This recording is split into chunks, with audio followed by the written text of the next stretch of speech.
હવે આ ડરાવવાની વાત નથી જ્યારે એ રિપોર્ટ પીએમઓથી આવે છે કે 65 વર્ષનું આકલન કર્યું, હિન્દુ 7% ઓછા થઈ ગયા, મુસલમાન 44% વધી ગયા. ભારતની અંદર તો હિન્દુ 8% ઘટ્યા જ. મુસ્લિમોની વસ્તી એનાથી વધારે કેટલીય ગણી વધી ગઈ છે. પણ પાકિસ્તાન અને બાંગ્લાદેશમાં ઠીક આનાથી ઉલટું થયું છે. એટલે કે અહીંયા આગળ અલ્પસંખ્યા મુસલમાન તેજી સાથે વધ્યા છે. એમની વસ્તી 3 થી 4 ગણી વધી. હિન્દુઓની વસ્તુ ઘટી. પણ પાકિસ્તાન અને બાંગ્લાદેશની સ્થિતિ શું છે? એ જગ્યા પર હિન્દુઓની વસ્તી તેજી સાથે ઘટી છે. 22% હિન્દુ હતા બાંગ્લાદેશમાં, આજે 7% રહી ગયા. પાકિસ્તાનમાં નામ માત્રથી રહી ગયા છે. અને આ જો શરિયતની વકીલાત કરે છે,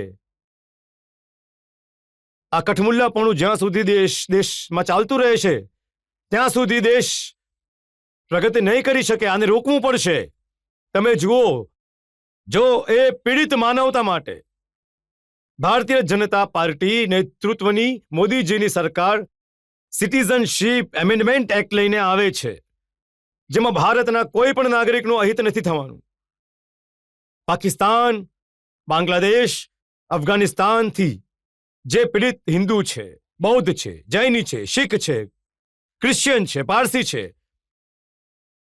આ બધા પીડિત લોકોને જે પાકિસ્તાન, બાંગ્લાદેશ અને અફઘાનિસ્તાનમાં અલ્પસંખ્યામાં છે, એમને ભારતની નાગરિકતા આપવાની વકીલાત કરે છે અને એમને નાગરિકતા દેવા માટે વચનબદ્ધ છે.